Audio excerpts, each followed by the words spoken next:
সকলকে জয়গুরু।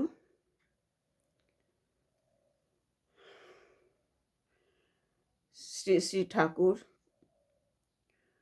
অনুকূলচন্দ্রের রাঙা রাতুল চরণে আমার শত সহস্র কোটি প্রণাম। সকলকে আমার প্রণাম ও জয়গুরু।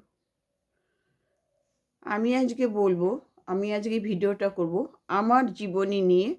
আমি ঠাকুরকে ধরে কি পেয়েছি, কতটা উপকার পেয়েছি, সেইটা নিয়ে আমি আজকে আমার জীবনীটা আপনাদের কাছে আমি তুলে ধরব।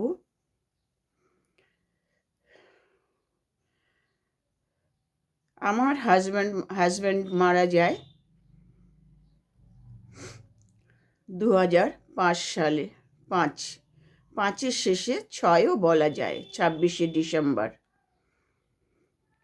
তখন আমার হাজব্যান্ডের বয়স মাত্র 47 বছর, আমার তখন 40 বছর বয়স।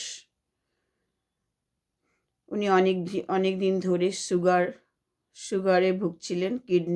কিডনি নিয়ে তার 2টো কিডনি ড্যামেজ হয়ে যায়। নানান সমস্যা তার শরীরে ঢুকে গেছিল এই সুগারের জন্য। যাই হোক, অনেক চেষ্টা করেও তাকে বাঁচাতে পারিনি। ওই 2005-এর শেষ, একদম 26শে ডিসেম্বর তার মৃত্যু হয়। তো এবার ভেবে দেখুন, মাত্র 47 বছর বয়সে, আমার তখন 40 ইয়ার্স, 40 বছর। উনি একটা হাই স্কুলের টিচার ছিলেন। সেখান থেকে আমার, যাই হোক, জীবিত থাকাকালীন আমার 2 মেয়ের বিয়ে হয়ে যায়। আমার ছোট মেয়েটি আমার কাছে ছিল তখন। তখন ওর বয়স মাত্র ওই 10-12 বছর হবে এরকম। ক্লাস 6 থেকে 7-এ উঠেছে। যাই হোক, কয়েক বছর এইভাবে আমার মেয়েকে নিয়ে আমার কেটে গেল। তারপরে আমার স্কুলের এক কলিগ, আমি স্কুলের এক টিচার। তারপরে আমি আমার হাজব্যান্ডের চাকরিটা পাই। আমি সেখানেই চাকরি করি। স্কুলটা ছিল আমাদের বাড়ির কাছাকাছি, যার জন্য আমার অনেকটা সুবিধা হয়েছিল। আমার স্কুলের এক সহকর্মী, সে আমার আত্মীয়র মতনই ছিল, নিকট আত্মীয়। সে আমাকে নিয়ে গিয়ে, আমার মন মানসিকতা দেখে আমাকে নিয়ে দীক্ষা দিলেন আমাদের কাছাকাছি একটা কেন্দ্র মন্দিরে। সেই সেটা ছিল 2011 সাল। সেই 11 সালে আমি ঠাকুরের দীক্ষা নিয়ে আমি সর্বদা ঠাকুরকে নিয়েই চেষ্টা করছি, ঠাকুরকে নিয়ে চলা, বা ঠাকুরের সে দীক্ষা দেওয়ার সময় যে আমাকে যেসব কথাগুলো বলেছিল সেগুলো মেনে চলার, বীজমন্ত্র জপ করা, নাম জপ করা, এগুলো মাঝে মধ্যেই আমি কেন্দ্র মন্দিরে যাই। আমরা দুজন মিলে, ওই ম্যাডাম আমি দুজনে, এইভাবে চলছে।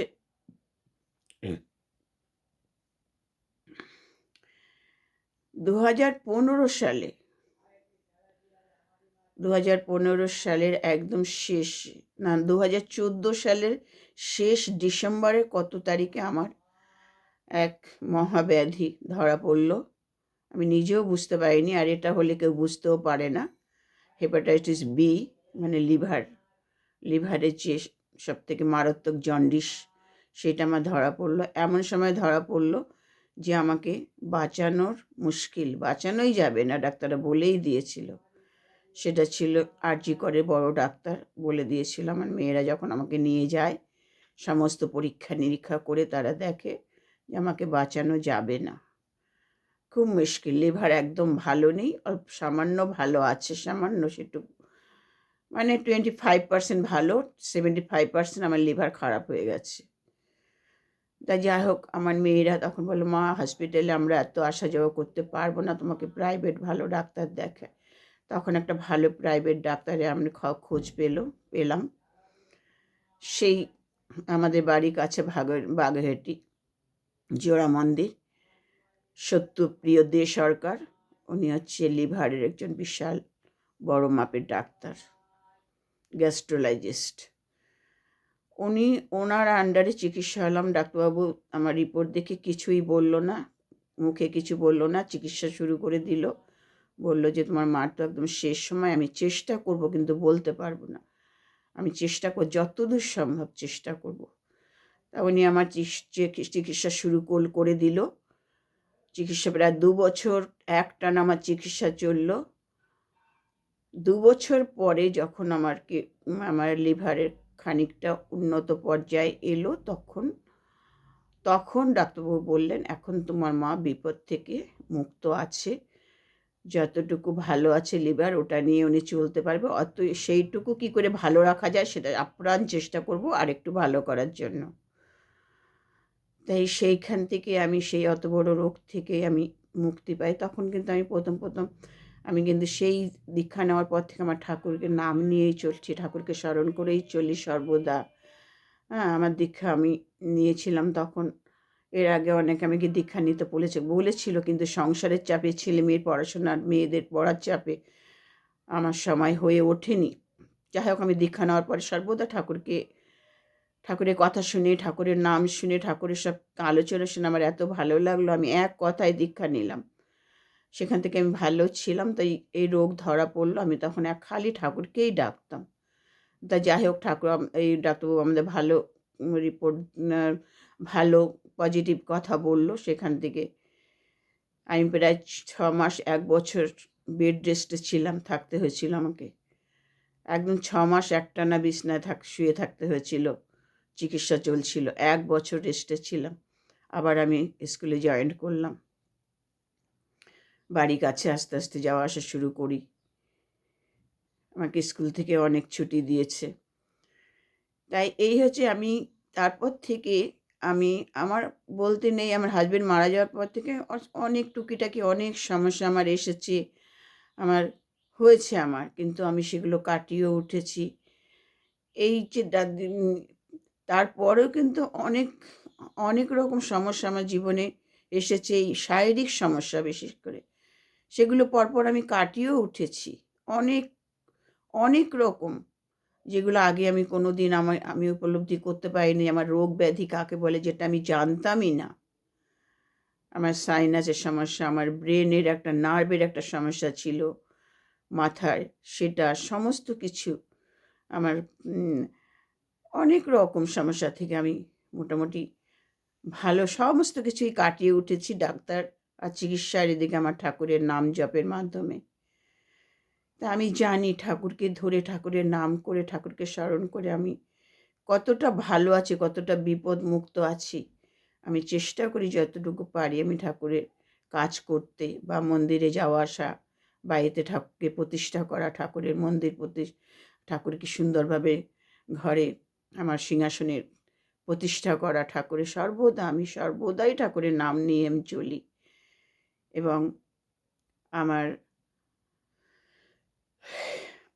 ছোট মেয়ে পড়াশোনায় ভালোভাবে পড়াশোনা করে, ফার্স্ট ডিভিশনে পড়াশোনা করে, মাধ্যমিক স্টার নিয়ে পড়াশোনা করে, ইংলিশ অনার্স করে, তারপরে আমার মেয়েও ভালো চাকরি পেয়ে যায়, ছোট মেয়ে চাকরি পেয়ে যায়, খুব ভালো পোস্টেও চাকরি পেয়েছে। এই ঠাকুরকে আমি জানিয়েছি, আর ঠাকুর আমার সেই কথা শুনেছে।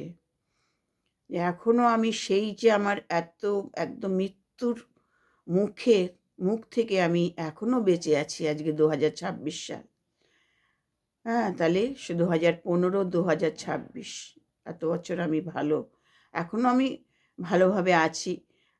আমার ডাক্তারকে ধরে রাখতে হয়েছে। ডাক্তারের চেক আপ করি, বছরে 2-3 বার চেক আপ করতে হয়।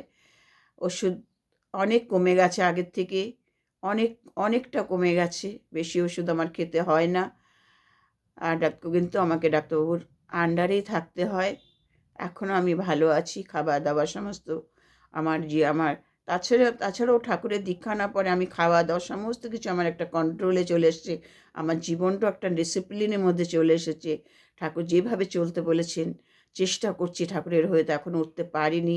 হ্যাঁ, তাহলে আমরা চেষ্টা করছি। কিন্তু আমি নিজেও বুঝতে পারছি যে আমার শারীরিক মানসিক অনেক পরিবর্তন এসেছে। কিন্তু যেহেতু আমাদের ছোটোবেলার শিক্ষা সংস্কার ছিল, বা আমার বাবা মার ভালো শিক্ষা সংস্কার দিয়েছে, তাই কোনো দিনই এই যে মানুষের বিপদে থাকা বা করা, এটা কিন্তু আমি সব দিনই করতাম। মানুষকে কিছুটা অন্তত যতটুকু পারি আমার মধ্যে সেই কুটিলতা বা সেই হিংসা বা এগুলো আমার কোনো দিনই ছিল না, কিন্তু দীক্ষা নেওয়ার পরে আমি আরও অনেক মানসিক পরিবর্তন হয়েছে আমার। শারীরিক পরিবর্তন তো হয়েছে, মানসিক পরিবর্তন অনেক। হ্যাঁ, আমি এই যে আমার যে যা কিছু আছে, আমি তার থেকেও আমি সবসময় মানুষের পাশে দাঁড়ানো, মানুষকে ভালোবাসা, হ্যাঁ, মানুষের পাশে দাঁড়ানো, যতটুকু পারি বিপদ আপদে আমি চেষ্টা করি। এটা এসে গেছে কেন বলুন তো, এই যে ঠাকুরের দীক্ষা যারা নেবে তাদের এই চিন্তাভাবনাটা, পজিটিভ চিন্তাভাবনাটা এসে যাবে, সে যতই সেই হোক না কেন আস্তে আস্তে। তাই আমিও এখনও যতটুকু পারি আমার আমার অর্থ বা দিয়ে আমি ততটুকু, আমি ঠাকুরের যে বড় উৎসব হয় সেখানে আমি যতটুকু পারি আমি সাহায্য যতটা পারি করি। কেন বলতো, ওই যে ঠাকুরের বড় উৎসবে যে এত হাজার হাজার মানুষের ভোগ প্রসাদ হয়, ভোগ বিতরণ হয়, এটা তো মানুষে গ্রহণ করছে এই ভোগ, এই প্রসাদ। তাই যতটা পারি কিন্তু আমরা এই বড় বড় উৎসবে সাহায্য করি। হ্যাঁ, আর কিছুই না, ঠাকুর আমাদের কিছুই বলে না। কেন্দ্র মন্দিরে বা মাসিক সৎসঙ্গে অ্যাটেন্ড করি, তারপরে হ্যাঁ, তারপরে আমি ইষ্টভীতি একদম সময় মাফিক ইষ্টভীতি জমা দেওয়া, এইটাই আমাদের কাজ, আর কিছুই না। হ্যাঁ, আমাদের ঠাকুর কিন্তু অত কখনো চায়নি। ঠাকুর শুধু মানুষের পরিবর্তন চেয়েছি, মানুষের পরিবর্তন। হাত পেলে কিন্তু কিছুই তার চায়নি। মানুষ ভালোবেসে যা দেয়, যেটুকু করে সেটাই। তাহলে কোনোদিন ঠাকুর বলেনি আমার এত লাগবে, ওটা লাগবে, কখনো না। হ্যাঁ, তাই আমরা এইসব অনুষ্ঠানগুলো, সৎসঙ্গ অনুষ্ঠানে আমরা যতটা পারি একটু সাহায্য করি। আমাদের মন্দিরে পুজো, প্রত্যেক দিন মন্দিরে ভোগ প্রসাদ হয়, ভোগ দেওয়া হয়, এগুলো আমরা অ্যাটেন্ড করি। হ্যাঁ, এবারে আমাদের শ্রাবণ ভাদ্র মাসে ঠাকুরের জন্মমাস, বড় মায়ের জন্মমাস, এগুলো আমরা পালন করি। এগুলো দাদারা মায়েরা সৎসঙ্গ করে। আমি সব জায়গায় যেতে পারি না, কিন্তু আমরা মাতৃসম্মেলনে যোগ দিই।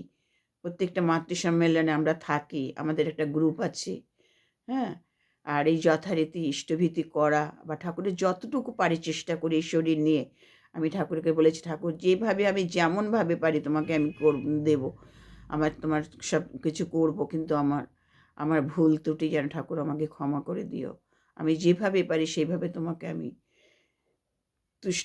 পুষ্ট করার চেষ্টা করি। হ্যাঁ, হয়তো সময় মেনটেন করতে অনেক সময় পারি না, দোবেলা প্রার্থনা করা, ইষ্টভীতি, হ্যাঁ, তবু কিন্তু আমি করে যাওয়ার চেষ্টা করি। তাই এই যে আমাদের ঠাকুরকে ধরা, এই যে গুরুর দীক্ষা নিয়ে যে ঠাকুরের মানসিক শারীরিক পরিবর্তন, এটা কিন্তু এসে যায়। আর মানে প্রত্যেকটা পরিবার ঠাকুরের হয়ে ওঠার চেষ্টা করে। হ্যাঁ, দেখবেন যারা যারা শ্রী ঠাকুর অনুকূলচন্দ্রে দীক্ষিত, তাদের চলনে, বলনে, কথায়, আচরণে আপনারা বুঝতে পারবেন যেটা অনুকূল ঠাকুরের দীক্ষিত।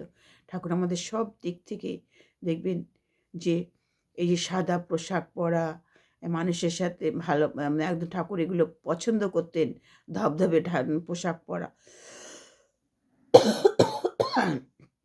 সেটা কিন্তু ঠাকুর নিজে চালু করে গেছে।